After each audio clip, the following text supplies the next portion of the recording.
Lintas News 5 terkini. Makassar.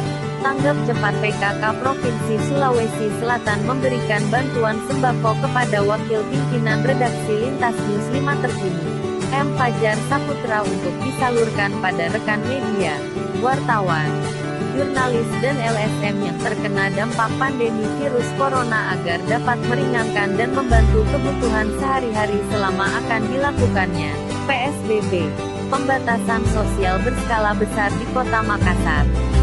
Dengan mewabahnya virus corona yang melanda sejumlah negara termasuk negara kita Indonesia, sebagian besar masyarakat kehilangan sumber penghasilannya, menurut Ir. Haja Liestiati F. Nurdin, Ketua Tim Penggerak PKK Provinsi Sulawesi Selatan. Bapak Prof. Dr. Irham Nurdin Abdullah, M.Ag., Gubernur Sulawesi Selatan, menghimbau masyarakat untuk mematuhi himbauan pemerintah untuk gunakan masker bila keluar rumah agar terhindar dari penyebaran virus corona dan selalu jaga kebersihan, jaga kesehatan, jaga jarak fisik. Untuk memutus mata rantai virus corona kita harus berani melawan corona untuk Indonesia sehat. Ibu Wis juga merasa bersyukur dapat berkontribusi dan membantu sembako kepada rekan media, wartawan, jurnalis dan LSM dan semoga bermanfaat bagi keluarga semua rekan media.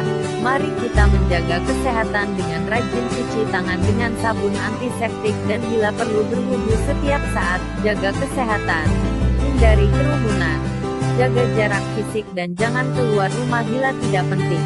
Juga mari mengikuti himbauan pemerintah untuk tetap di rumah lebih baik daripada di luar agar kita dapat memutus mata rantai virus COVID-19 supaya kita dapat segera beraktivitas kembali dan jangan lupa berdoa kepada Allah Subhanahu wa Ta'ala supaya virus corona segera menghilang sebelum memasuki bulan suci Ramadan yang penuh berkah. Amin. Zulfitriani Buyanti Mustaka, Ibu Ibu. Sebagai Koordinator Penanggung Jawab Pemberian Bantuan Sembako Tim Tanggap Cepat PKK Sulsel, menambahkan bahwa bantuan sembako untuk masyarakat prasejahtera dan ketersediaan pangan ini dapat bermanfaat bagi warga Kota Makassar dan semua rekan media, wartawan dan LSM.